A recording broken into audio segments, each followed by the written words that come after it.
Assalamualaikum warahmatullahi wabarakatuh. Waalaikumsalam warahmatullahi wabarakatuh. Bismillahirrahmanirrahim. Alhamdulillahi rabbil alamin. Wassalatu wassalamu ala ashrafil anbiya'i wal mursalin, Sayyidina wa maulana Muhammadin wa ala alihi wa sahbihi ajma'in, amma ba'du. Saudara-saudara kaum muslimin rahimakumullah, setiap penganut agama di dunia ini mempunyai sesuatu kitab yang dianggapnya sebagai kitab suci. Orang Hindu punya kitab Weda, orang Buddha punya kitab Tripitaka, Yahudi mempunyai Taurat, Nasrani mempunyai Injil, penganut Konghucu punya kitab Tao Te Ching, orang Majusi punya kitab Zen Avesta, orang kebatinan punya kitab Serat Centani, Hidayat Jati, Darmo Gandul atau Gatoloco. Sementara kita umat Islam oleh Allah diberikan Al-Quranul Karim. Mengapa kita yakini Quran ini sebagai kitab suci? Pertama, ia bebas dari intervensi dan investasi manusiawi. Ia sepenuhnya, baik isi maupun redaksi, adalah produk dari Allah Subhanahu wa Ta'ala. Kita yakini Quran kitab suci karena sampai hari ini belum ada seorang pun yang sanggup membuat seperti itu. Suatu kitab hanya dinamakan suci kalau dia bersih dari investasi dan intervensi manusia.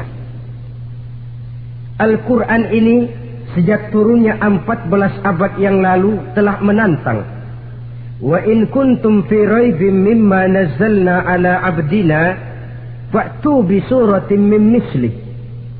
Apabila kamu ragu-ragu terhadap kebenaran Quran yang kami turunkan kepada hamba kami Muhammad, atau kamu menyangka Quran itu cuma bikinan Muhammad saja, cobalah kamu buat satu surah saja semacam Al-Quran. Apabila kamu tidak mampu melakukannya seorang diri, wada'u syuhada'akum, ajak seluruh teman-temanmu. Sejak tantangan ini turun 14 abad yang lalu, sampai hari ini tidak seorang pun yang sanggup membuat satu surah saja semacam Al-Quranul Karim. Barangkali belum pernah ada yang coba-coba. Sudah. Di antaranya apa yang dilakukan oleh Musailamah Al-Kazzab. Dia mencoba membuat satu surah semacam Al-Quran yang kalimatnya sudah berbentuk bait-bait syair, tapi isinya jauh panggang daripada api. Yang kedua, kita yakini Quran sebagai kitab suci karena isi dan ajarannya sesuai dengan fitrah manusia. Suatu kitab dinamakan suci kalau ajarannya sejalan dengan fitrah manusia. Misalnya, manusia secara fitrah, kalau dia laki-laki normal nafsu kepada perempuan, itu fitrah. Perempuan suka kepada laki-laki, itu fitrah. Kalau ada kitab suci tapi melarang manusia untuk kawin, kesuciannya perlu diselidiki. Quran kitab suci sejalan dengan fitrah manusia, maka ia menganjurkan manusia yang mampu untuk melangsungkan perkawinan.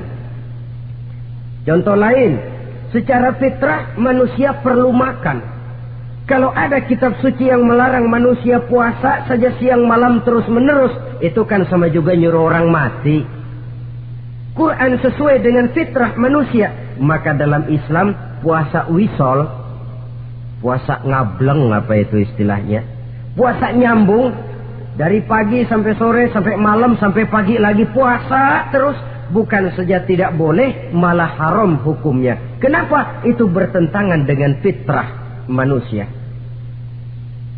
Yang ketiga, kita yakini Quran sebagai kitab suci karena isinya tidak kontroversial. Isinya tidak saling bertentangan satu sama lain. Di ayat manapun Quran mengajarkan Allah itu Esa. Satu kali dia berkata haram, dia akan tetap berkata haram. Isinya tidak kontroversial. Sebab kalau ada kitab suci, di satu pihak mengajarkan Tuhan Esa, di lain ayat mengajarkan Tuhan 3, di lain ayat lagi mengajarkan Tuhan 4, kitab kacau namanya. Bagaimana suatu kitab bernama suci kalau isinya kontroversial satu dengan lainnya? Dari 3 kriteria inilah kita yakini Quran sebagai kitab suci. Masalah yang akan kita bicarakan pada pertemuan kita kali ini, bagaimana sikap kita terhadap Al-Quranul Karim sebagai kitab suci. Berangkat dari sebuah hadis di mana Rasulullah Sallallahu Alaihi Wasallam pernah memberikan tawaran. Beliau bersabda, "Man ja'ala al-Qur'ana amamahu qadahu ilal jannah, wa man ja'ala al-Qur'ana khalfahu saqahu ilan nar." Siapa yang menjadikan Quran sebagai imam, maka Quran akan membimbing dia ke dalam surga. Tetapi siapa yang menjadikan Quran sebagai makmum, maka Quran akan mendorong dia ke dalam neraka. Pilihan terserah kita.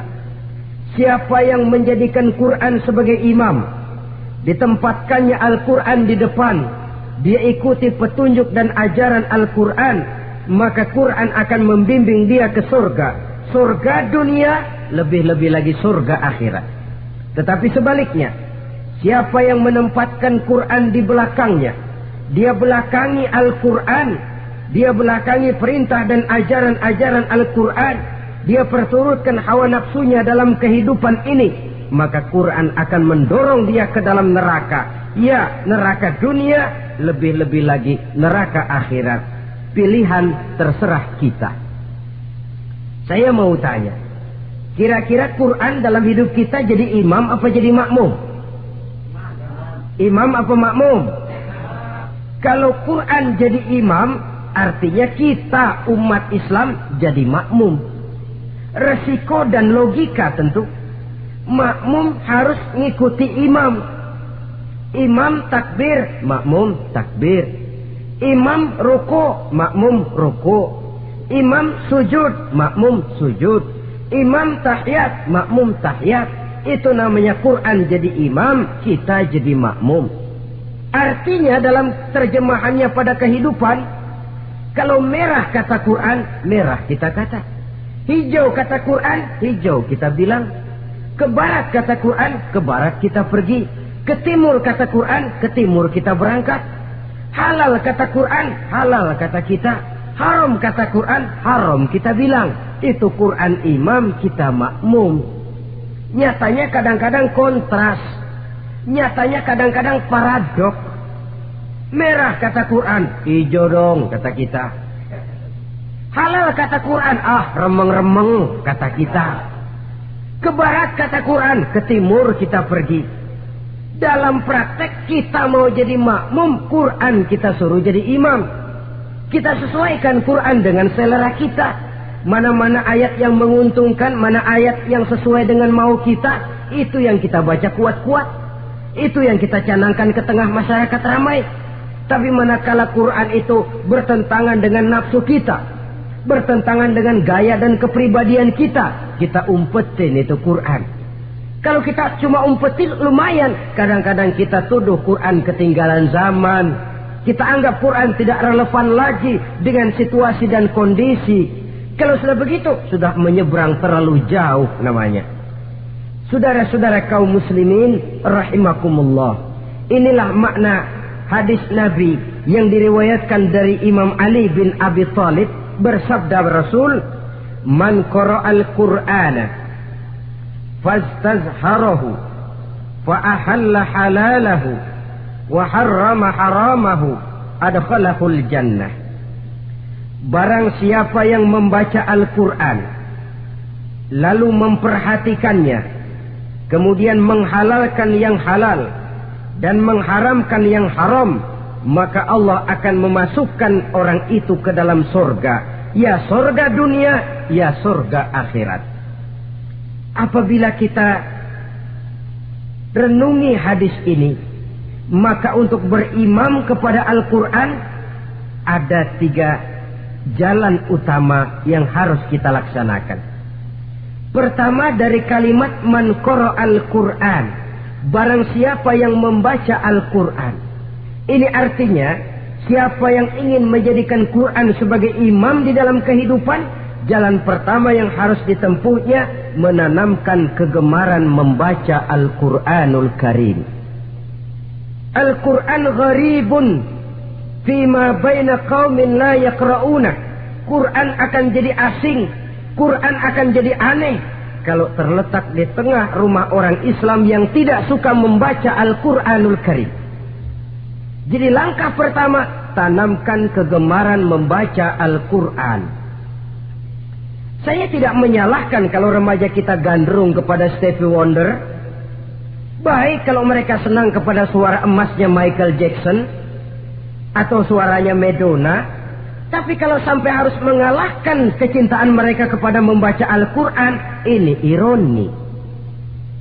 Sebagai orang tua, kalau anak-anak kita buta huruf Latin, katanya menghambat pembangunan.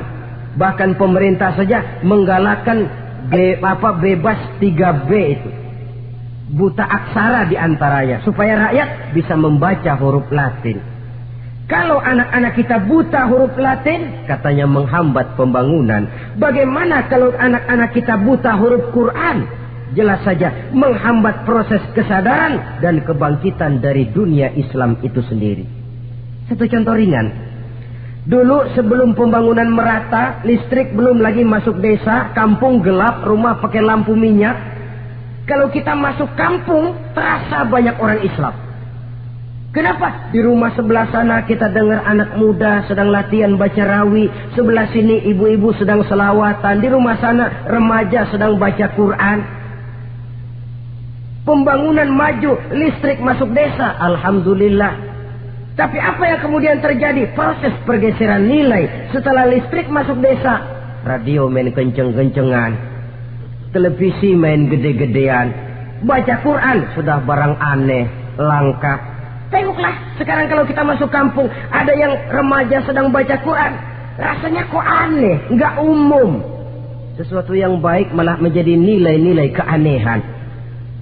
Saudara-saudara kaum muslimin rahimakumullah, tanamkan kegemaran membaca. Dalam satu hadis Nabi pesan, nawiru buyutakum bitilawatil Quran, sinari rumah tanggamu dengan bacaan Quran. Sebab listrik ini cuma bisa menerangi gelap, tapi tidak akan sanggup menerangi hati manusia.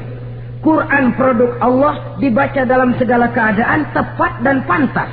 Lihat saja, orang sedih baca Quran, terhibur. Orang gembira baca Quran, tidak lupa diri. Di rumah mewah ada yang baca Quran, bagus. Di gubuk reot di pinggir kali ada yang baca Quran, cocok. Orang kawin dibacakan Quran, bagus. Orang mati dibacakan Quran, tidak jelek. Dalam segala keadaan, in all season, bahasa kerennya, dia pantas dibaca. Saudara-saudara, bahkan orang sakit gigi pun kalau dengar baca Quran tidak marah. Coba lihat.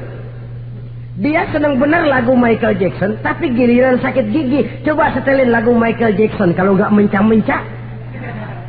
Kamu gila apa nggak tahu saya lagi sakit gigi, tapi coba bacakan Quran. Dia pasti tidak marah. Begitu besar daya pengaruhnya. Bahkan Abu Jahal sama Abu Lahab pernah rapat. Kata Abu Jahal sama Abu Lahab, Mas Lahab, gini loh mas. Kenapa? Ini saya pikir-pikir salah satu yang menyebabkan kenapa saudara kita banyak ikut ajaran Muhammad. Mereka kalau sudah dengar bacaan Quran terpesona. Jadi kita blokir saja. Caranya gimana? Kasih pengumuman kepada Quraisy, jangan sekali-kali mau dengerin Muhammad baca Quran. Kamu juga jangan. Dan kamu, saya pun begitu. Mari kita janji, tidak mau dengar bacaan Quran. Salaman, pulang ke rumah masing-masing. Dapat satu hari tahan, 2 hari, bertahan 3 hari, seminggu ke atas, Abu Jahal mulai ada semacam rindu, kangen, pengen dengar ayat Quran. Karena secara pribadi dia mengakui keindahan gaya bahasanya jauh lebih tinggi dari kemampuan penyair Quraisy. Isi ajarannya sangat dalam dan menyentuh segi-segi kehidupan manusia. Gak tahan Abu Jahal, kayak dikin-dikin hatinya. Keluar rumah mindik-mindik, ngumpet-ngumpet, ngempet di rumah Nabi, pengen dengar Nabi baca Quran. Rupanya Abu Lahab sama. Pikir Abu Jahal, Abu Lahab gak bakalan keluar. Abu Lahab berpikir, Jahal pasti di rumah. Dua-duanya bareng berangkat ke rumah Nabi. Cuma yang satu dari sebelah barat, yang satu dari sebelah timur. Ngempet, ketemu di sudut, sama-sama kaget.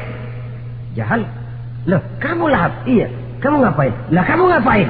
Akhirnya sama-sama malu, sama-sama tidak bisa menahan diri, akhirnya sama-sama ngakuin. Bagaimanapun kita harus akui bahwa Al-Quran ini mengandung daya pesona yang sangat luar biasa. Itu dari segi bacaan, belum lagi dari segi ajaran, belum lagi dari segi isi. Tanamkan kegemaran membaca Al-Quran.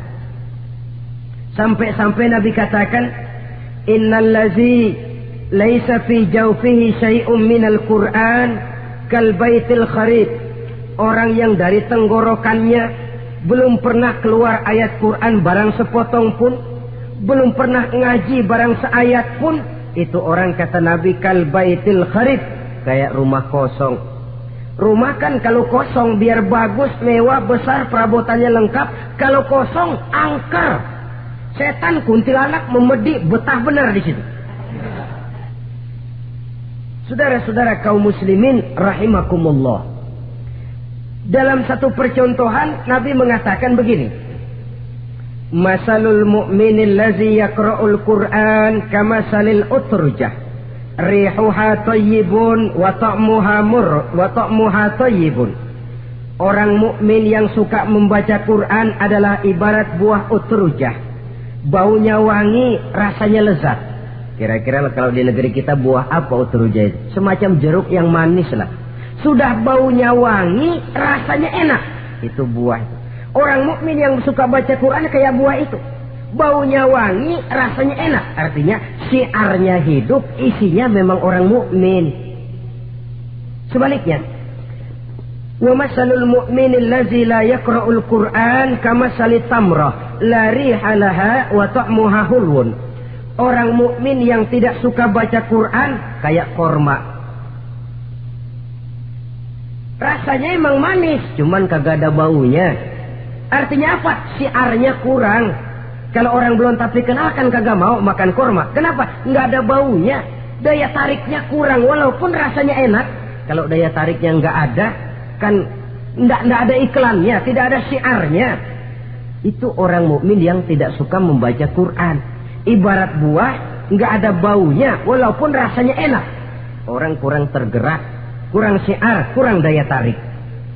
Sebaliknya, wa masalul munafiq allazi yaqra'ul Qur'an kamasalir raihanah rihuha thayyibun wa ta'muha murrun. Orang munafik yang suka baca Quran seperti buah raihanah. Apa itu? Baunya wangi, rasanya pahit. Orang munafik baca Quran kayak buah itu. Baunya sih enak, cuman rasanya pahit. Yang munafik baca Quran, syiarnya sih lumayan, daya tariknya hebat, isinya munafik. Nah, paling jelek orang munafik yang nggak suka baca Quran. Wa masalul munafiqil lazi la yaqra'ul Qur'an kamasalil hanzalah laisa laha rihun wa ta'muha murrun. Orang munafik yang tidak suka baca Quran seperti buah hanzalah, sudah nggak ada baunya, rasanya pahit lagi. Kalau buah pacek kali. Udah baunya kagak ada, kalau dimakan bikin orang celeng. Saudara-saudara kaum muslimin rahimakumullah, tanamkan kegemaran membaca Al-Quran. Karena membaca Al-Quran merupakan ibadah yang besar. Bahkan kata Nabi, afdalu ibadati abdi qiraatul Quran. nilai ibadah yang paling baik dari hambaku adalah ibadah membaca Al-Quran. Dalam sholat pahalanya lebih besar di luar sholat daripada di luar sholat. Dengan wudhu pahalanya lebih besar daripada tanpa wudhu.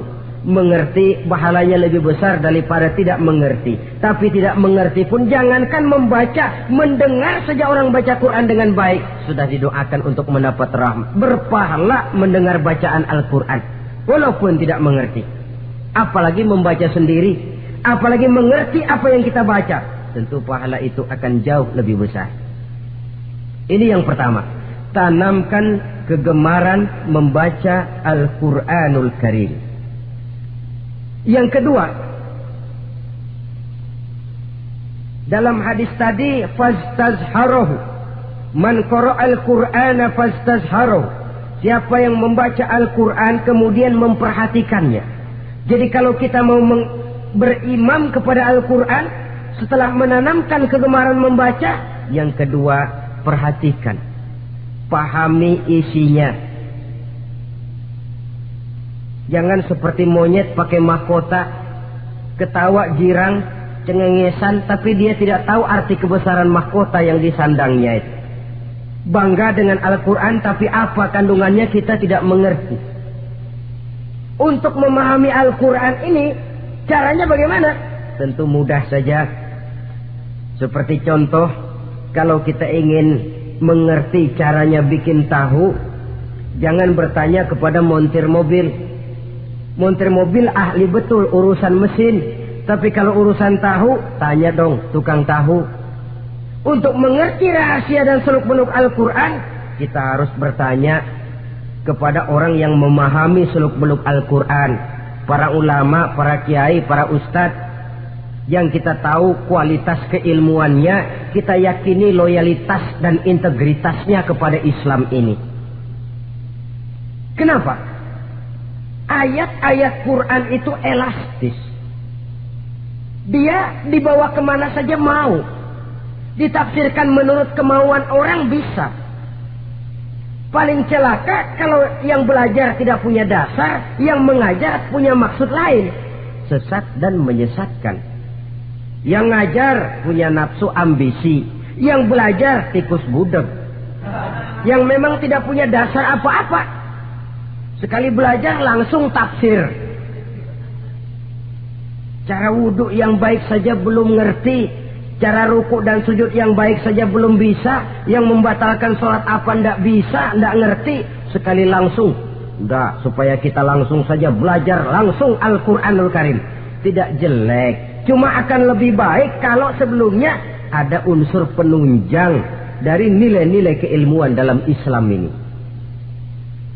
Disinilah perlunya menghidupkan majelis-majelis taklim. Sebab kalau Al-Quran hanya dipahami dan dikutak-kutik menurut maunya rasio saja, kekuatan rasio terbatas. Saya akan khawatir nantinya akan timbul pendapat-pendapat di mana Al-Quran disesuaikan dengan otak. Bukan otak ngikuti Quran, tapi Quran disuruh ngikuti otak. Contoh yang dekat saja. Kalau saudara ngukur kayu pakai meteran, itu kira-kira meteran ikut kayu, apa kayu ikut meteran? Ayo, kira-kira kayu ikut meteran, apa meteran ikut kayu? Meteran ikut kayu. Bagus. Kalau meteran ikut kayu, artinya nggak ada meteran benar di dunia ini. Kayunya kependekan, meterannya dipotong. Dan begitu loh, meteran ikut kayu namanya. Bukan meteran ikut kayu, tapi kayu yang harus ikut meteran. Otak harus ikut wahyu. Jangan wahyu disuruh ikut otak. Manusia ikut Quran, jangan Quran disuruh ikut manusia. Dan kaum orientalis, ya, orang barat di luar Islam yang mendalami, mempelajari Islam dengan tujuan mencari kelemahan Islam untuk menghantam umat Islam. Itu sengaja mencari ayat-ayat yang mereka kumpulkan untuk menghantam umat Islam. Supaya mereka meragukan Qur'annya untuk kemudian pada suatu saat meninggalkan Qur'an sama sekali. Timbullah pendapat ada ayat Qur'an yang sudah tidak sesuai lagi katanya dengan situasi dan kondisi. Seolah-olah otak manusia sudah jauh lebih pintar daripada Al-Quranul Karim. Saudara-saudara kaum muslimin rahimakumullah, inilah yang kita berlindung dari Allah. Sebab secara demikian, dengan kata lain, kita secara tidak sadar sudah mengurangi kemahamutlakan dan kesempurnaan dari Allah Subhanahu wa ta'ala. Untuk memahami Al-Quran, maka kita harus bertanya kepada ahlinya, mengaji, menghidupkan majelis-majelis taklim. Jangan sampai Al-Quran menjadi awam di tengah masyarakat Islam sendiri. Ini jalan yang kedua, memahami isinya. Sehingga dengan demikian, manakala Al-Quran dibacakan orang, pemikiran kita tidak lagi terpusat kepada kemerduan suara orang yang membaca, tapi tertuju kepada isi yang dikandungnya.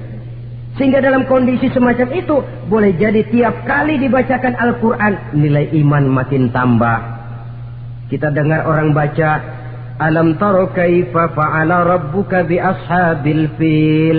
Terbayang oleh kita bagaimana Raja Abrahat dengan pasukannya mau menghancurkan Ka'bah.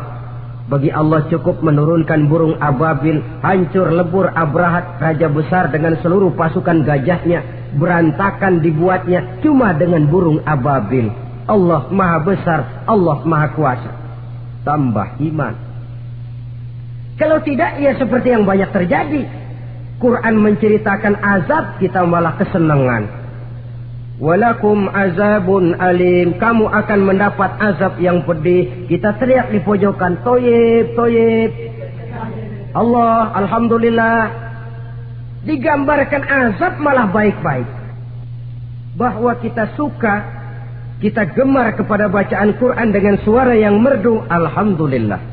Akan lebih baik lagi kalau kita mengerti apa yang dibacanya. Sebab perintah membaca tersirat makna perintah untuk memahami. Perintah memahami tersirat makna untuk mengamalkan. Dengan kata lain, kita hanya bisa mengamalkan Quran dengan baik kalau kita mengerti isinya. Kita hanya bisa mengerti isinya kalau kita rajin membacanya. Baik membaca yang tersirat, baik membaca yang tersurat dengan petunjuk para alim ulama, para kiai, dan orang-orang yang ahli di bidang itu. Saudara-saudara kaum muslimin rahimakumullah, inilah jalan kedua. Upayakan memahami isinya. Hidupkan kajian-kajian agama, hidupkan majelis-majelis taklim. Jangan sampai Al-Quran asing di hati kita sendiri. Jangan sampai kita awam terhadap makna kandungan dan ajaran Al-Quran, sementara kita yakini bahwa dialah yang akan bisa membimbing kita menuju kebahagiaan sejak dari dunia sampai ke akhirat nanti. Saudara-saudara kaum muslimin rahimakumullah, setiap penganut agama di dunia ini mempunyai sesuatu kitab yang dianggapnya sebagai kitab suci. Orang Hindu punya kitab Weda. Orang Buddha punya kitab Tripitaka. Yahudi mempunyai Taurat. Nasrani mempunyai Injil. Penganut Konghucu punya kitab Tao Te Ching. Orang Majusi punya kitab Zen Avesta. Orang Kebatinan punya kitab Serat Centani, Hidayat Jati, Darmo Gandul, atau Gatoloco. Sementara kita umat Islam oleh Allah diberikan Al-Quranul Karim. Mengapa kita yakini Quran ini sebagai kitab suci? Pertama, ia bebas dari intervensi dan investasi manusiawi. Ia sepenuhnya, baik isi maupun redaksi, adalah produk dari Allah Subhanahu wa ta'ala. Kita yakini Quran kitab suci karena sampai hari ini belum ada seorang pun yang sanggup membuat seperti itu. Suatu kitab hanya dinamakan suci kalau dia bersih dari investasi dan intervensi manusia. Al-Quran ini sejak turunnya 14 abad yang lalu telah menantang. Wa in kuntum fi raibin mimma nazzalna ala abdina Fa'tu bi suratin min misli. Apabila kamu ragu-ragu terhadap kebenaran Quran yang kami turunkan kepada hamba kami Muhammad, atau kamu menyangka Quran itu cuma bikinan Muhammad saja, cobalah kamu buat satu surah saja semacam Al-Quran. Apabila kamu tidak mampu melakukannya seorang diri, wada'u syuhada'akum, ajak seluruh teman-temanmu. Sejak tantangan ini turun 14 abad yang lalu, sampai hari ini, tidak seorang pun yang sanggup membuat satu surah saja semacam Al-Quranul Karim.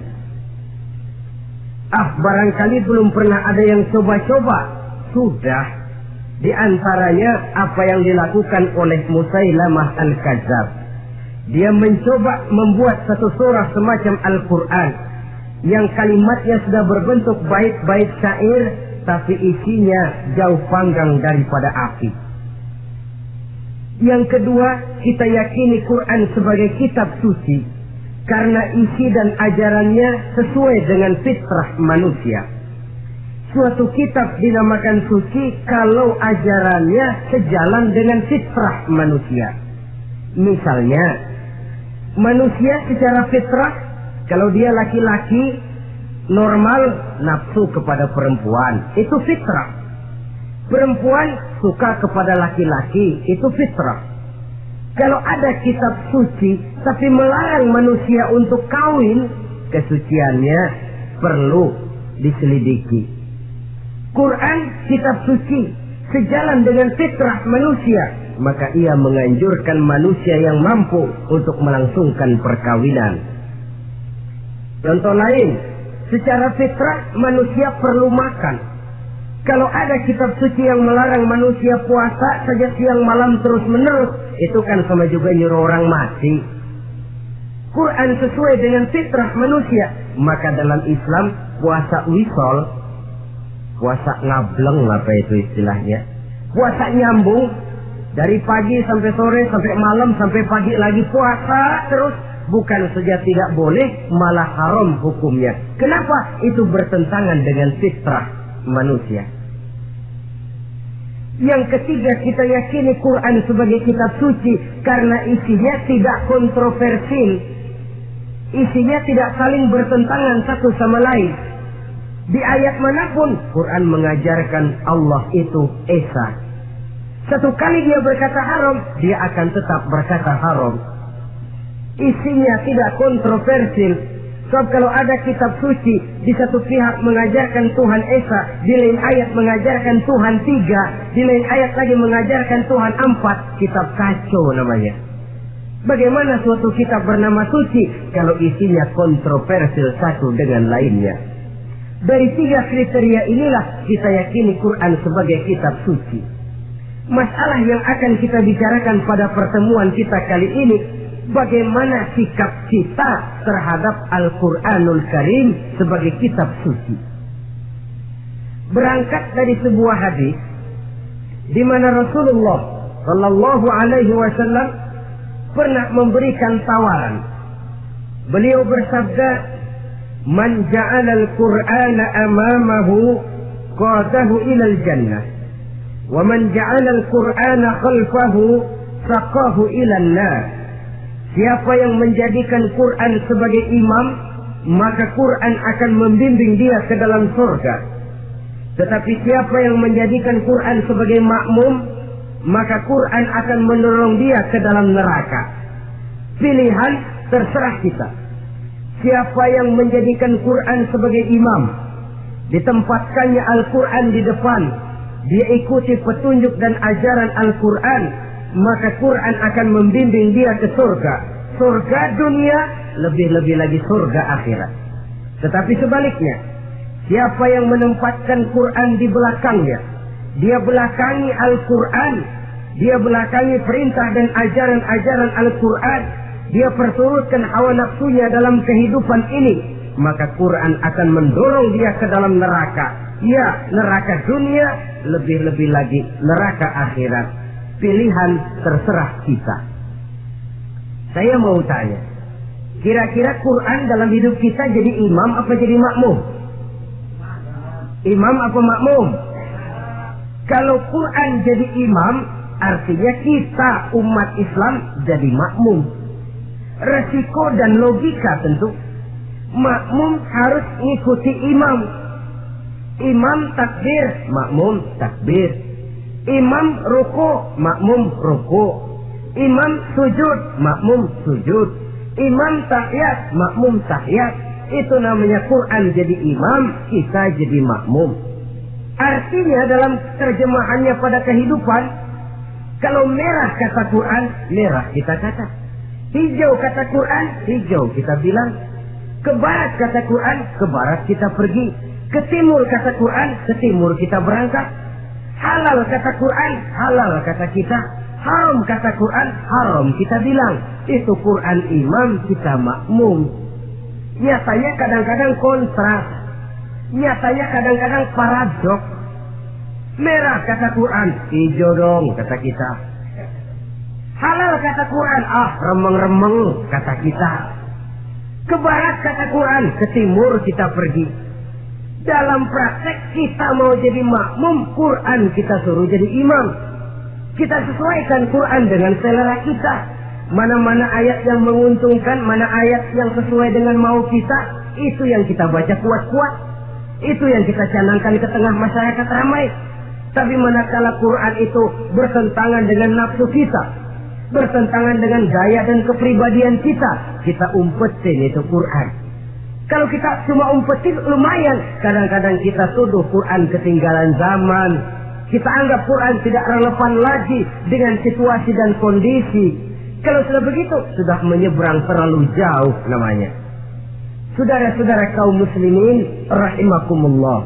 Inilah makna hadis Nabi yang diriwayatkan dari Imam Ali bin Abi Thalib, bersabda Rasul, "Man qara'al Qur'ana fastazharahu wa ahalla halalahu wa harrama haramahu adkhalahul jannah." Barang siapa yang membaca Al-Quran lalu memperhatikannya, kemudian menghalalkan yang halal dan mengharamkan yang haram, maka Allah akan memasukkan orang itu ke dalam surga. Ya surga dunia, ya surga akhirat. Apabila kita renungi hadis ini, maka untuk berimam kepada Al-Quran ada 3 jalan utama yang harus kita laksanakan. Pertama, dari kalimat man qara'al Qur'an, barang siapa yang membaca Al-Quran. Ini artinya siapa yang ingin menjadikan Quran sebagai imam di dalam kehidupan, jalan pertama yang harus ditempuhnya menanamkan kegemaran membaca Al-Quranul Karim. Al-Quran gharibun fima baina qaumin la yaqra'una. Quran akan jadi asing, Quran akan jadi aneh kalau terletak di tengah rumah orang Islam yang tidak suka membaca Al-Quranul Karim. Jadi langkah pertama, tanamkan kegemaran membaca Al-Quran. Saya tidak menyalahkan kalau remaja kita gandrung kepada Stevie Wonder. Baik kalau mereka senang kepada suara emasnya Michael Jackson atau suaranya Madonna. Tapi kalau sampai harus mengalahkan kecintaan mereka kepada membaca Al-Quran, ini ironi. Sebagai orang tua, kalau anak-anak kita buta huruf Latin, katanya menghambat pembangunan. Bahkan pemerintah saja menggalakkan bebas 3B itu. Buta aksara diantaranya, supaya rakyat bisa membaca huruf Latin. Kalau anak-anak kita buta huruf Latin, katanya menghambat pembangunan. Bagaimana kalau anak-anak kita buta huruf Quran? Jelas saja menghambat proses kesadaran dan kebangkitan dari dunia Islam itu sendiri. Satu contoh ringan. Dulu sebelum pembangunan merata, listrik belum lagi masuk desa, kampung gelap, rumah pakai lampu minyak. Kalau kita masuk kampung, terasa banyak orang Islam. Kenapa? Di rumah sebelah sana kita dengar anak muda sedang latihan baca rawi, sebelah sini ibu-ibu sedang selawatan, di rumah sana remaja sedang baca Quran. Pembangunan maju, listrik masuk desa, alhamdulillah. Tapi apa yang kemudian terjadi? Proses pergeseran nilai. Setelah listrik masuk desa, radio main kenceng-kencengan, televisi main gede-gedean, baca Quran sudah barang aneh, langka. Tengoklah sekarang kalau kita masuk kampung, ada yang remaja sedang baca Quran, rasanya kok aneh, nggak umum. Sesuatu yang baik malah menjadi nilai-nilai keanehan.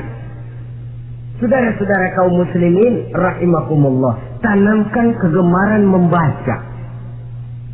Dalam satu hadis Nabi pesan, nawiru buyutakum bitilawatil Quran, sinari rumah tanggamu dengan bacaan Quran. Sebab listrik ini cuma bisa menerangi gelap, tapi tidak akan sanggup menerangi hati manusia. Quran produk Allah dibaca dalam segala keadaan, tepat dan pantas. Lihat saja, orang sedih baca Quran, terhibur. Orang gembira baca Quran, tidak lupa diri. Di rumah mewah ada yang baca Quran, bagus. Di gubuk reot di pinggir kali ada yang baca Quran, cocok. Orang kawin dibacakan Quran, bagus. Orang mati dibacakan Quran, tidak jelek. Dalam segala keadaan, in all season, bahasa kerennya, dia pantas dibaca. Saudara-saudara, bahkan orang sakit gigi pun kalau dengar baca Quran tidak marah. Coba lihat. Dia senang benar lagu Michael Jackson, tapi giliran sakit gigi, coba setelin lagu Michael Jackson kalau nggak mencah-mencah. Kamu gila apa nggak tahu saya lagi sakit gigi? Tapi coba bacakan Quran. Dia pasti tidak marah. Begitu besar daya pengaruhnya. Bahkan Abu Jahal sama Abu Lahab pernah rapat. Kata Abu Jahal sama Abu Lahab, Mas Lahab, gini loh Mas. Kenapa? Ini saya pikir-pikir salah satu yang menyebabkan kenapa saudara kita banyak ikut ajaran Muhammad. Mereka kalau sudah dengar bacaan Quran terpesona. Jadi kita blokir saja. Caranya gimana? Kasih pengumuman kepada Quraisy, jangan sekali-kali mau dengerin Muhammad baca Quran. Kamu juga jangan. Dan kamu, saya pun begitu. Mari kita janji, tidak mau dengar bacaan Quran. Salaman, pulang ke rumah masing-masing. Dapat 1 hari tahan, 2 hari bertahan, 3 hari, seminggu ke atas, Abu Jahal mulai ada semacam rindu, kangen, pengen dengar ayat Quran. Karena secara pribadi dia mengakui keindahan gaya bahasanya jauh lebih tinggi dari kemampuan penyair Quraisy. Isi ajarannya sangat dalam dan menyentuh segi-segi kehidupan manusia. Gak tahan Abu Jahal, kayak dikilikin hatinya. Keluar rumah mindik-mindik, ngumpet-ngumpet, ngempet di rumah Nabi, pengen dengar Nabi baca Quran. Rupanya Abu Lahab sama.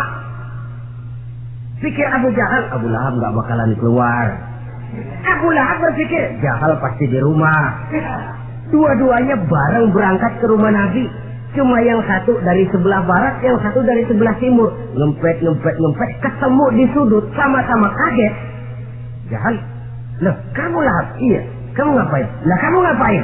Akhirnya sama-sama malu, sama-sama tidak bisa menahan diri, akhirnya sama-sama ngakuin. Bagaimanapun kita harus akui bahwa Al-Quran ini mengandung daya pesona yang sangat luar biasa. Itu dari segi bacaan.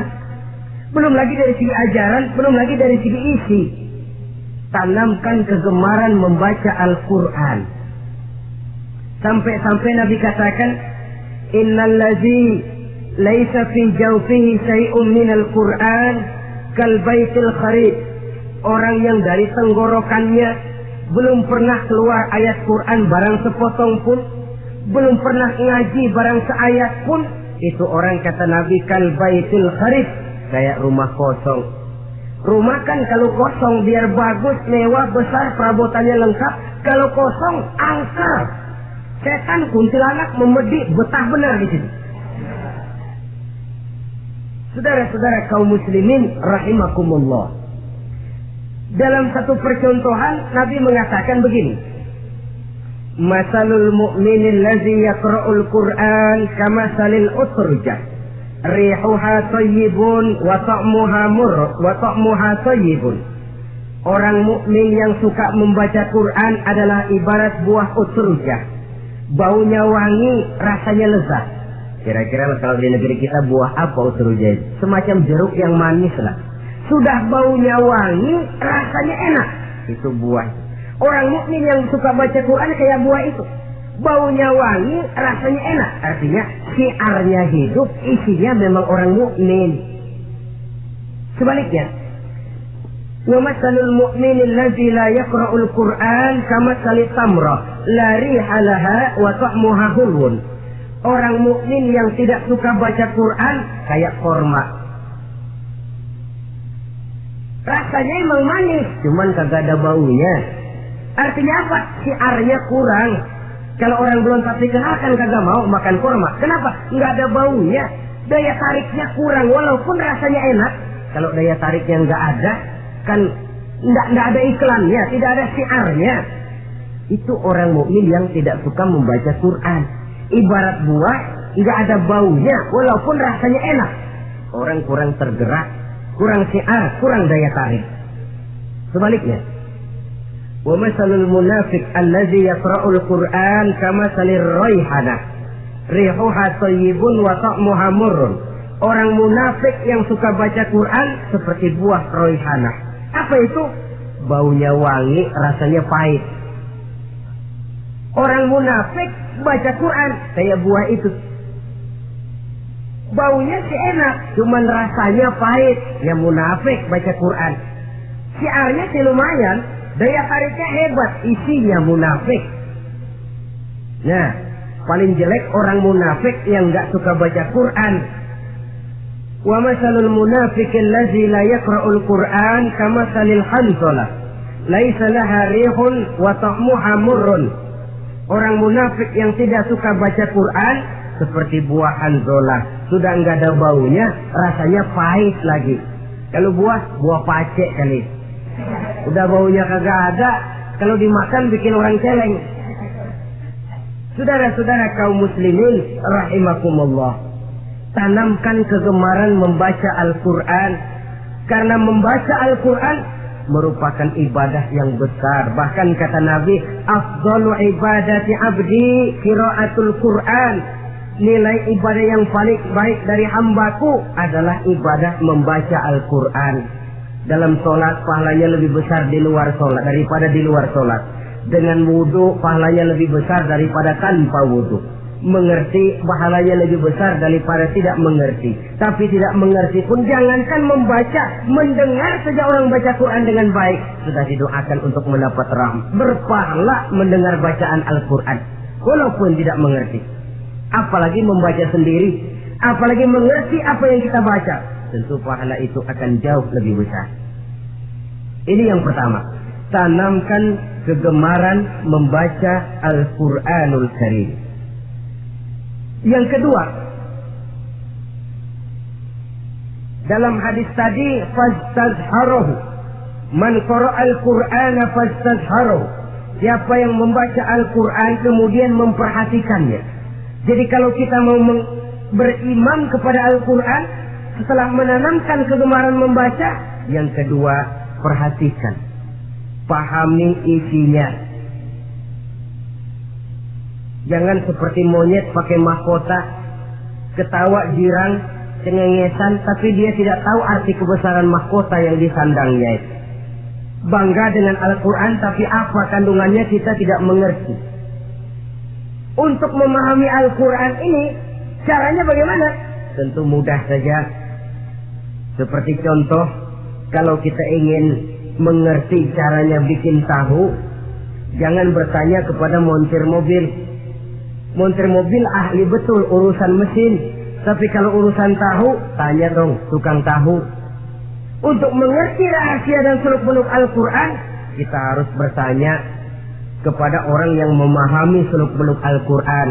Para ulama, para kiai, para ustadz, yang kita tahu kualitas keilmuannya, kita yakini loyalitas dan integritasnya kepada Islam ini. Kenapa? Ayat-ayat Quran itu elastis.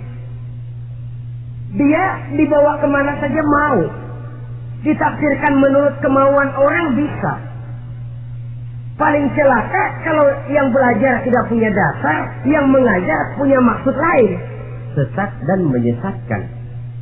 Yang ngajar punya nafsu ambisi, yang belajar tikus budek, yang memang tidak punya dasar apa-apa. Sekali belajar langsung tafsir.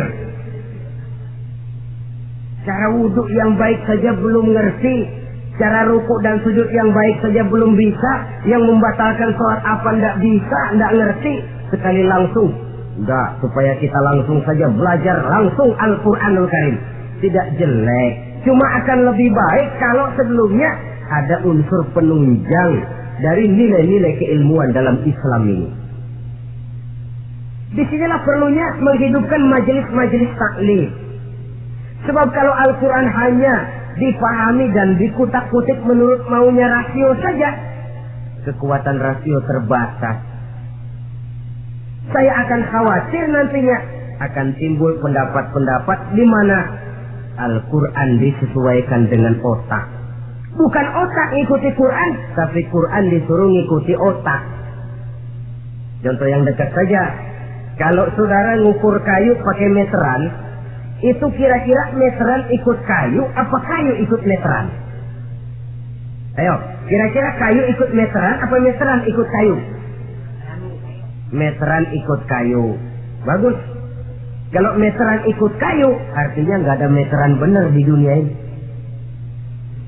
Kayunya kependekan, meterannya dipotong. Dan begitu loh, meteran ikut kayu namanya. Bukan meteran ikut kayu, tapi kayu yang harus ikut meteran. Otak harus ikut wahyu. Jangan wahyu disuruh ikut otak. Manusia ikut Quran, jangan Quran disuruh ikut manusia. Dan kaum orientalis, ya, orang barat di luar Islam yang mendalami, mempelajari Islam dengan tujuan mencari kelemahan Islam untuk menghantam umat Islam, itu sengaja mencari ayat-ayat yang mereka kumpulkan untuk menghantam umat Islam, supaya mereka meragukan Qurannya untuk kemudian pada suatu saat meninggalkan Quran sama sekali. Inilah pendapat ada ayat Quran yang sudah tidak sesuai lagi katanya dengan situasi dan kondisi. Seolah-olah otak manusia sudah jauh lebih pintar daripada Al-Quranul Karim. Saudara-saudara kaum muslimin rahimakumullah, inilah yang kita berlindung dari Allah. Sebab secara demikian, dengan kata lain, kita secara tidak sadar sudah mengurangi kemahamutlakan dan kesempurnaan dari Allah Subhanahu wa ta'ala. Untuk memahami Al-Quran, maka kita harus bertanya kepada ahlinya, mengaji, menghidupkan majelis-majelis taklim. Jangan sampai Al-Quran menjadi awam di tengah masyarakat Islam sendiri. Ini jalan yang kedua, memahami isinya. Sehingga dengan demikian, manakala Al-Quran dibacakan orang, pemikiran kita tidak lagi terpusat kepada kemerduan suara orang yang membaca, tapi tertuju kepada isi yang dikandungnya. Sehingga dalam kondisi semacam itu, boleh jadi tiap kali dibacakan Al-Quran, nilai iman makin tambah. Kita dengar orang baca, Alam taro kaifa fa'ala rabbuka bi ashabil fil. Terbayang oleh kita bagaimana Raja Abrahat dengan pasukannya mau menghancurkan Ka'bah. Bagi Allah cukup menurunkan burung ababil, hancur lebur Abrahat, raja besar dengan seluruh pasukan gajahnya, berantakan dibuatnya cuma dengan burung ababil. Allah maha besar, Allah maha kuasa. Tambah iman. Kalau tidak, ya seperti yang banyak terjadi. Quran menceritakan azab, kita malah kesenangan.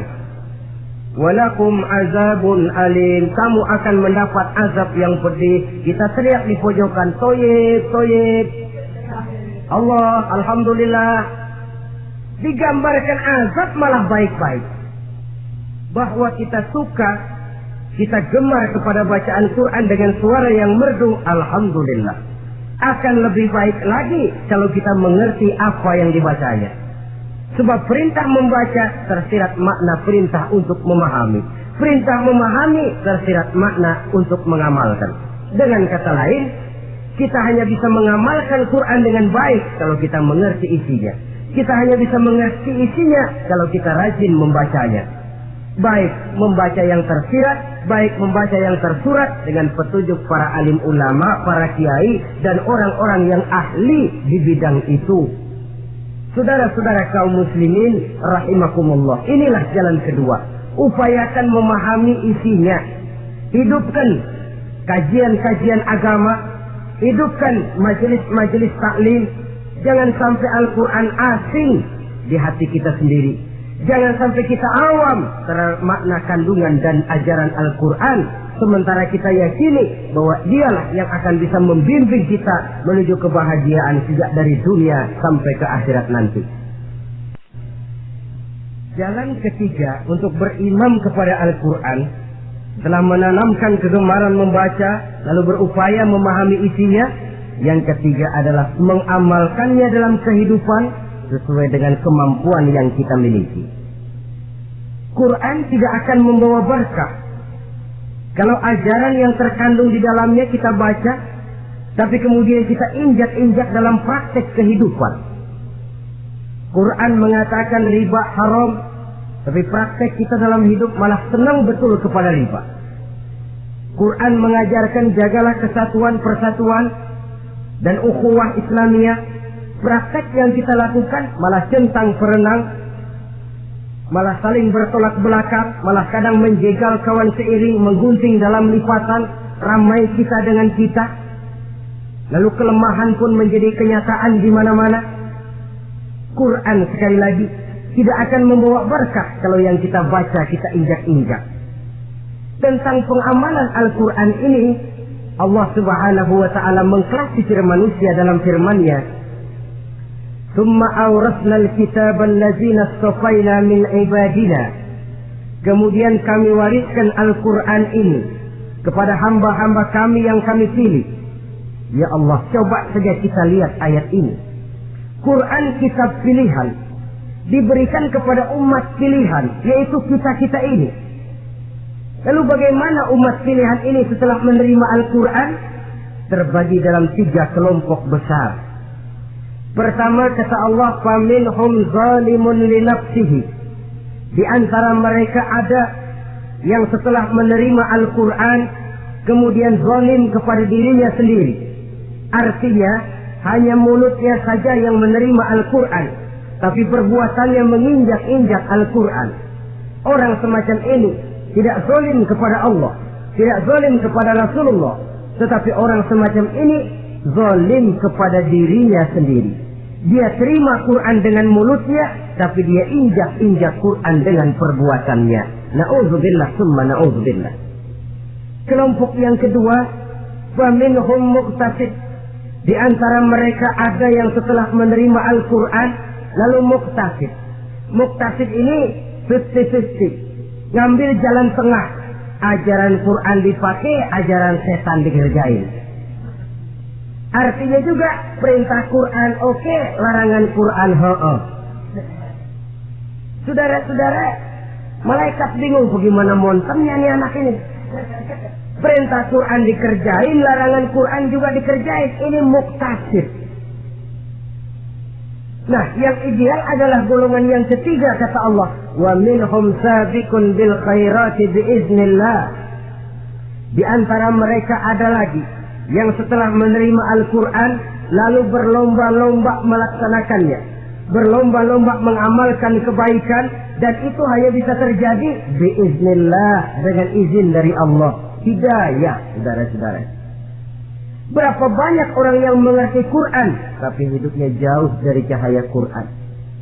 Berapa banyak orang yang ahli Quran tapi cahaya Quran tidak menerangi kehidupannya. Berapa banyak orang yang ahli hukum tapi bikin bingung masyarakat dengan fatwanya. Saudara-saudara kaum muslimin, kenapa bisa terjadi? Itu tidak ada hidayah, tidak biiznillah, tidak ada izin dari Allah. Maka bisa membaca Quran, alhamdulillah. Bisa memahaminya, kita bersyukur kehadirat Allah. Lebih penting dari itu, kita mohon hidayah agar bisa mengamalkannya sesuai dengan kemampuan kita. Saudara-saudara kaum muslimin rahimakumullah, mana yang lebih banyak di zaman kita sekarang ini? Kita bisa analisa. Ada yang menerima Quran hanya dengan mulutnya saja, Kalau ditanya, Tuhanmu siapa? Allah. Kiblatmu mana? Ka'bah. Saudaramu siapa? Umat Islam. Kitab sucimu apa? Quran. Kamu bisa baca? Enggak. Ya, kalau cuma tidak bisa baca, barangkali kadang-kadang Quran saja pun tidak punya. Ini yang ironi, ini yang menyedihkan. Saudara-saudara kaum muslimin rahimakumullah, tanpa melaksanakan konsepsi Al-Quran di dalam kehidupan, maka kesenangan kita membacanya, pengertian kita tentang Al-Quran barangkali tidak akan bisa berbuat terlalu banyak di dalam kehidupan. Maka sekarang ini sudah ada terjemahan Quran dalam bahasa Indonesia, dalam bahasa daerah, dalam bahasa Inggris, Belanda, bahkan Jerman, yang masih harus terus dan selalu ditingkatkan terjemahan Quran di dalam kehidupan. Dengan kata lain, kita umat Islam menunggal dengan Quran kita. Jangan cuma jadi kebanggaan Islam tinggi, tidak ada yang lebih tinggi dari Islam. Quran kitab suci tidak ada yang bisa menandinginya. Qurannya, tapi umatnya kadang-kadang kita ini jauh panggang daripada api. Kita bersyukur musabaqah tilawatil Quran dihidupkan dengan biaya bermiliar rupiah, sejak dari tingkat kelurahan, kecamatan, wali kota, provinsi sampai kepada tingkat nasional, untuk menanamkan kegemaran membaca Quran. Setelah itu hendaknya diadakan peningkatan dengan upaya memahaminya, sehingga pada suatu saat boleh kita adakan musabaqah pengamalan Quran. Hadiahnya sudah langsung dari Allah sendiri. Ini yang kita perlu berlomba mengamalkan ajaran Quran. Sabiqun bil khairat, berlomba mengamalkan ajaran-ajaran Al-Quranul Karim. Nah, oleh karena Al-Quran ini dalam bentuknya yang umum kadang-kadang hanya menjelaskan satu persoalan secara global, kita memerlukan tuntunan sunnah dari Rasulullah Sallallahu Alaihi Wasallam. Umpamanya, Quran hanya mengajarkan aqimis sholat, dirikan sholat. Caranya bagaimana? Tidak ada cara sholat dalam Quran. Dari mana kita tahu cara sholat? Dari sunnah. Itu sebabnya selain Al-Quran sebagai sumber utama, kita memerlukan sunnah. Bahwa sholat pakai takbiratul ihram di Quran tidak ada. Bahwa sholat pakai tahiyat dalam Quran tidak ada. Jadi kalau orang cuma Quran saja, tidak ada sunnah itu, ya bagaimana kita bisa sholat? Quran cuma mengatakan wa atimul hajja wal umrata lillah, laksanakan haji dan umrah karena Allah. Bagaimana manasik haji? Bagaimana cara sa'i? Bagaimana cara wukuf? Bagaimana cara melontar? Tidak ada dalam Quran. Yang memuat itu tidak lain sunnah. Untuk memahami Quran dan sunnah ini, kita memerlukan orang yang menguasai Quran dan sunnah. Oleh karena itu kita perlu petunjuk kepada para ulama.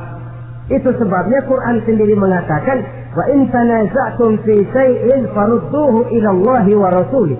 Apabila kamu berbeda pendapat tentang suatu persoalan, kembalikan kepada Allah dan Rasulnya. Kembalikan kepada Allah artinya kembalikan kepada Quran. Kembalikan kepada Rasul maksudnya kembalikan kepada sunnah. Siapa yang mengerti Quran dan sunnah? Para ulama yang kualitas ilmunya kita yakini, loyalitas dan kredibilitas serta integritas keislamannya bisa menjadi panutan. Saudara-saudara kaum muslimin rahimakumullah. Dengan demikian, kalau orang berkata langsung saja memahami Quran, sekarang kan sudah banyak terjemahannya, tidak usah lewat ulama-ulamaan. Saya tidak mencela, cuma agak mengkhawatirkan. Kalau dia memahami Quran cuma sekedar lewat terjemahannya saja, sangat mungkin jadi dia bisa salah paham. Kita memerlukan bantuan sunnah, kita memerlukan petunjuk para ulama yang menguasai di bidang itu. Kembalikan kepada Quran dan sunnah artinya bertanya kepada orang yang memahami Quran dan sunnah.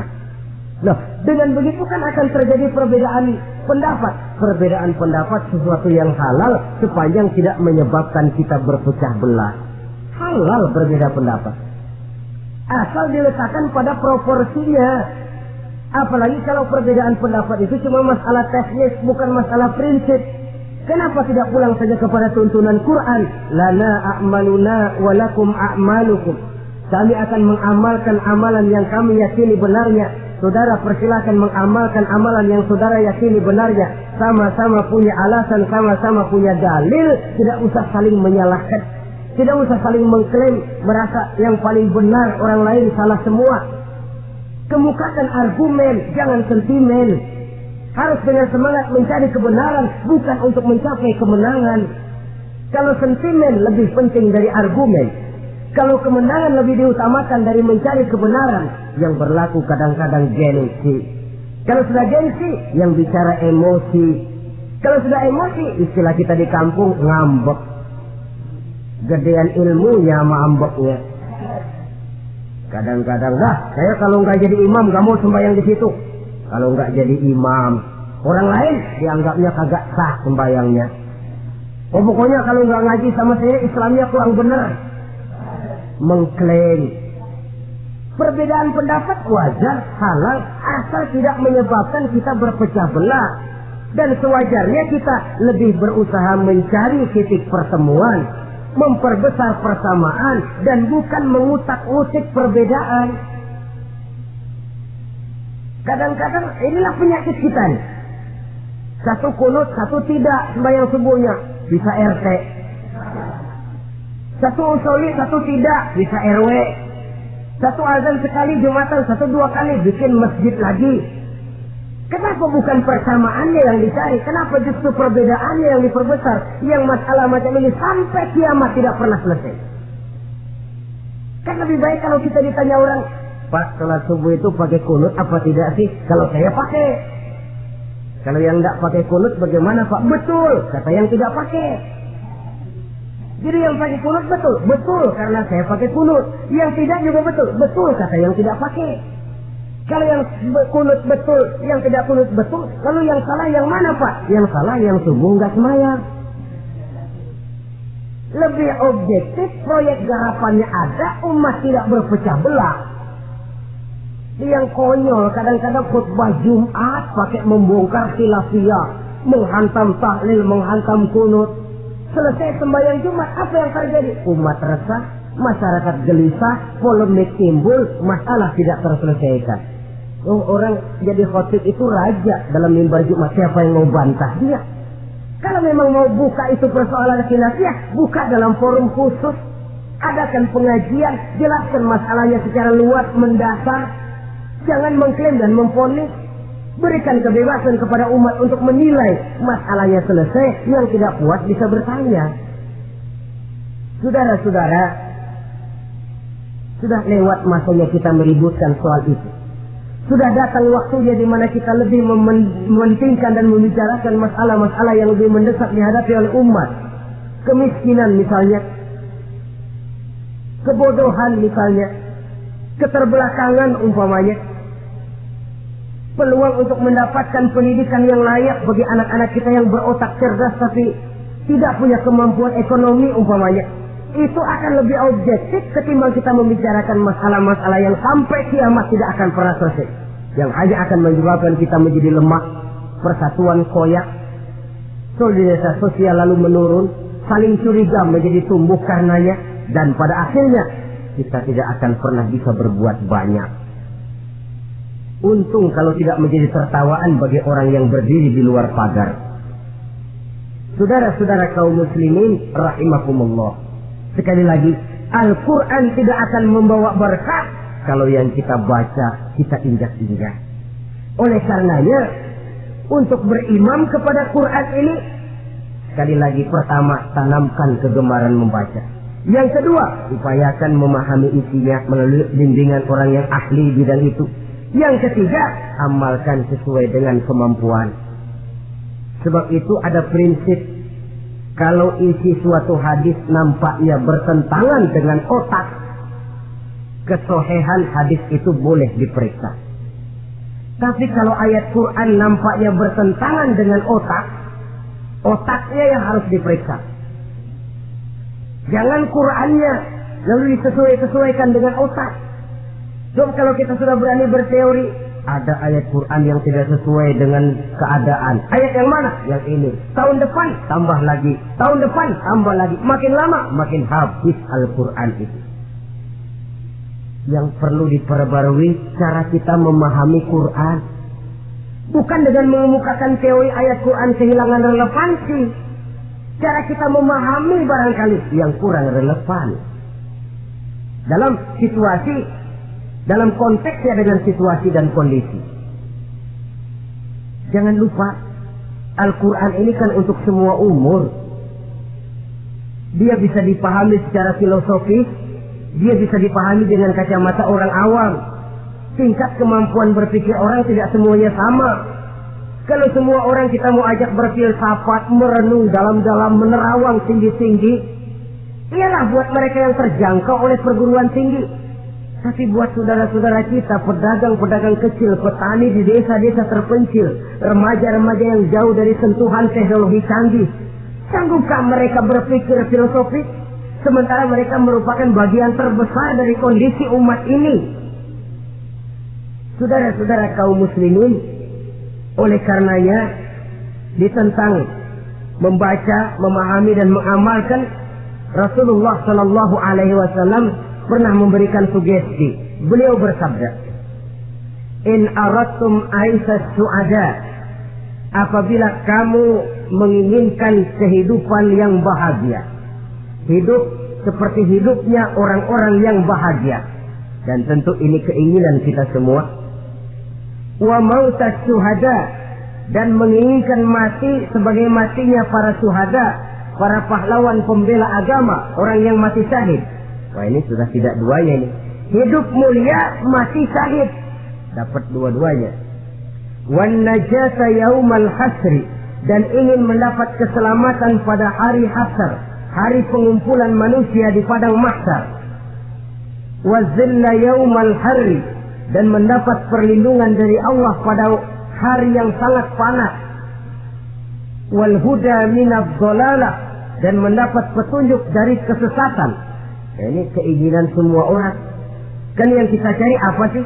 Hidup bahagia. Biar tidak kaya asal bahagia, sudah enak. Lalu apa lagi? Matinya sebagai syahid. Kemudian di hari pengumpulan nanti mendapat keselamatan. Lalu pada saat orang lain kepanasan kita mendapat perlindungan. Kemudian orang lain kebingungan kita mendapat petunjuk. Kalau ini yang diinginkan kata Nabi, resepnya fa'adimu qiraatal Quran, maka lazimkan, biasakan olehmu membaca Quran. Tidak ada terlambat.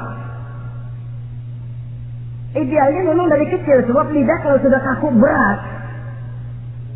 Disuruh baca innallaha laghaniyun hamid, lidahnya berat. Innallaha lampuniyun hamid, lampuniyun, laghaniyun jadi lampuniyun. Lidah itu kalau sudah berat ya memang berat. Disuruh baca ya bani Israel, lidahnya berat. Ya bini Siroil, jadi ya bini Siroil. Saudara-saudara, idealnya memang dibiasakan dari kecil supaya lidah itu ringan. Kalau tidak ada istilah terlambat.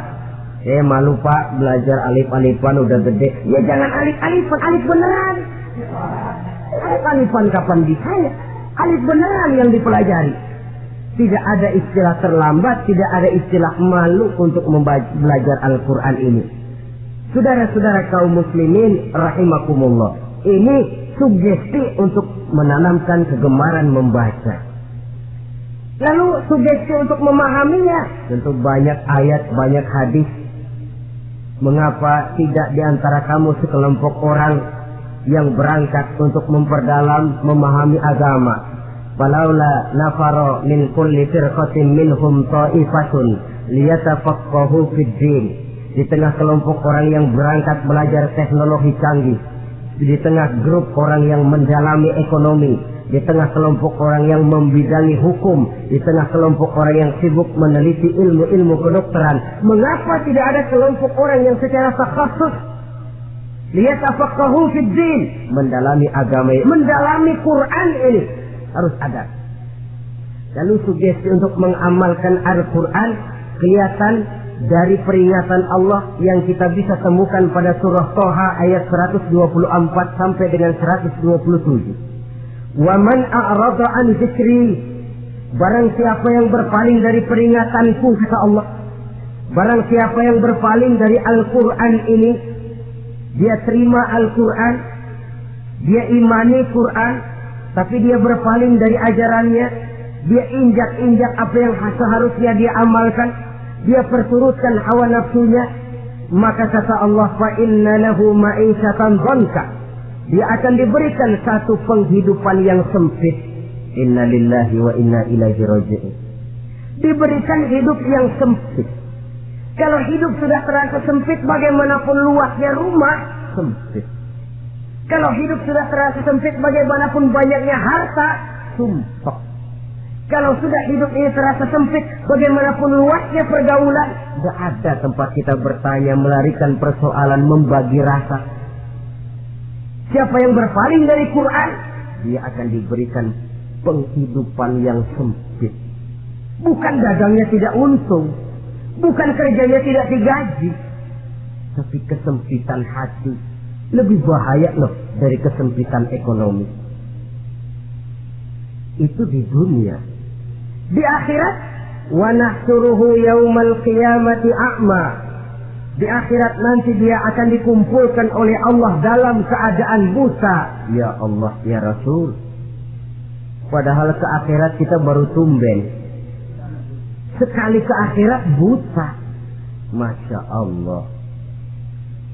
Di tempat kita lahir saja, kalau tadinya kita melihat, tahu-tahu menjadi buta, kita bingung.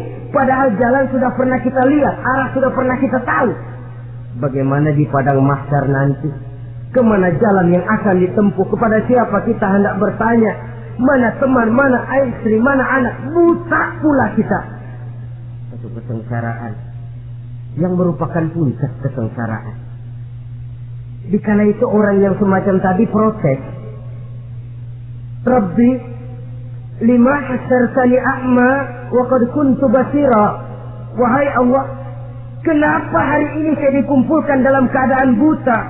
Padahal ketika di dunia dulu saya melihat, saya menyaksikan gunung yang menjulang tinggi ke angkasa, saya melihat lautan yang luas terhampar biru membentang, saya saksikan luasana sawah luas menguning, saya saksikan keindahan alam. Di dunia saya melihat Allah. Kenapa sekarang saya dikumpulkan dalam keadaan begini? Protes dia, tidak terima dia. Allah jawab, kadzalika atatka ayatuna fanasitaha. Kata Allah, begitulah memang. Dahulunya waktu di dunia telah datang ayat-ayat kami kepadamu, telah turun Al-Quran, telah datang agama, fanasitaha, tapi kamu lupakan dia. Kamu lupakan Quran, kamu lupakan Islam. Datang ayat, turun Quran, turun agama, kamu belaga pilon, kamu belaga nggak tahu. Wa kadzalikal yauma tunsa, maka hari ini pun begitulah kamu dilupakan. Sebagaimana dulu waktu di dunia kamu telah melupakan ayat-ayatku, melupakan kitabku, melupakan ajaran-ajaranku. Hari ini kamu pun dilupakan. Seolah-olah Tuhan cuma nggak bilang, mereka protes, Tuhan, kenapa saya buta padahal di dunia saya melihat? Kata Tuhan, kalau bahasa kita, lu rasain. Lu sih, kenapa dulu di dunia? Pura-pura nggak lihat. Kenapa waktu di dunia? Pura-pura nggak tahu. Kenapa waktu di dunia? Kamu lupakan Quran, maka hari ini pun engkau kami lupakan. Wa kadzalika al-yawma tunsa. Wa kadzalika najzi man asrafa wa lam yu'min bi ayati rabbih wal 'adzabul akhirati ashadd wa abqa. Demikianlah kami membalas orang yang berlebih-lebihan, orang yang melampaui batas dan tidak mau beriman kepada ayat-ayat Tuhannya, dan sungguh siksa akhirat itu lebih dahsyat dan lebih kekal. Siksa dunia mungkin kelaparan, kekurangan ekonomi, kekurangan pakaian, tapi berapa hari paling lama seumur manusia. 70 tahun umur kita, ya paling lama begitulah. Tapi siksa akhirat, kesengsaraan akhirat, kesengsaraan neraka, asyaddu wa abqa, lebih dahsyat dan lebih kekal. Di zaman sekarang orang bukan cuma berbuat potong kompas, berpikir pun potong kompas, berpikir pun ngambil jalan pintas. Dia lebih memilih kesenangan yang sedikit dengan mengorbankan kesenangan yang abadi. Dia mengejar surga yang sebentar dengan menghancurkan surga yang kekal. Dicarinya surga dunia, hidup cukup, rumah bagus, makan bagus, pakaian bagus, istri bagus, dengan menghalalkan segala macam cara, berpaling daripada kehidupan agama, lalu menginjak-injak Al-Quranul Karim. Kita berlindung kepada Allah, jangan sampai dimasukkan dalam kelompok yang di akhirat nanti dibangkitkan dalam keadaan buta. Na'udzubillah, summa na'udzubillah. Di sini kita terkesan dengan apa yang dikatakan Sayyid Muhammad Abduh, al-Islam mahjubun bil muslimin. Kebesaran Islam kadang-kadang tertutup oleh tingkah laku umat Islam sendiri. Keluhuran dan kesempurnaan Al-Quran tertutup oleh kebodohan umat Islam. Sedangkan untuk mengungkapkan rahasia Al-Quran ini diperlukan keahlian yang kompleks. Saudara yang di Fakultas Teknik belajar teknologi, ungkap buka rahasia Quran di bidang teknologi. Saudara yang di bidang kedokteran, ungkap buka rahasia Al-Quran di bidang kedokteran. Saudara yang ahli geologi, pelajari struktur kulit bumi dengan mengungkap rahasia Al-Quran. Sehingga pengkajian kita tentang teknologi, pengkajian kita tentang angkasa luar, pengkajian kita tentang anatomi manusia akan berakhir kepada subhanaka ma khalaqta hadza batila. Ya Allah, tidak satu pun yang engkau ciptakan ini sia-sia. Perut bumi mengandung minyak, timah, kekayaan yang berharga untuk manusia. Mempelajari angkasa luar bisa memahami musim dan menyelamatkan manusia. Mempelajari rimba belantara, teknologi canggih, akhirnya akan memperkuat nilai-nilai iman, menerjemahkan ajaran Quran lewat disiplin ilmu yang kita kuasai masing-masing untuk kemudian bekerja sama bahu-membahu dalam rangka mengimani Al-Quran, mengamalkan Al-Quran, dan mengawal keluhuran Al-Quranul Karim yang atas dasar tuntunannya kita hidup, untuknya kita berjuang, dan dalam bimbingannya kita ingin kembali menghadap Allah Subhanahu wa ta'ala. Inilah pertemuan yang singkat ini. Mudah-mudahan kita diberikan kekuatan oleh Allah untuk berimam kepada Al-Quran, menjadikannya sebagai pedoman utama di dalam kehidupan kita. Terima kasih atas segala perhatian. Mohon maaf atas segala kekurangan. Usikum wa nafsi bitaqwallah. Wassalamualaikum warahmatullahi wabarakatuh.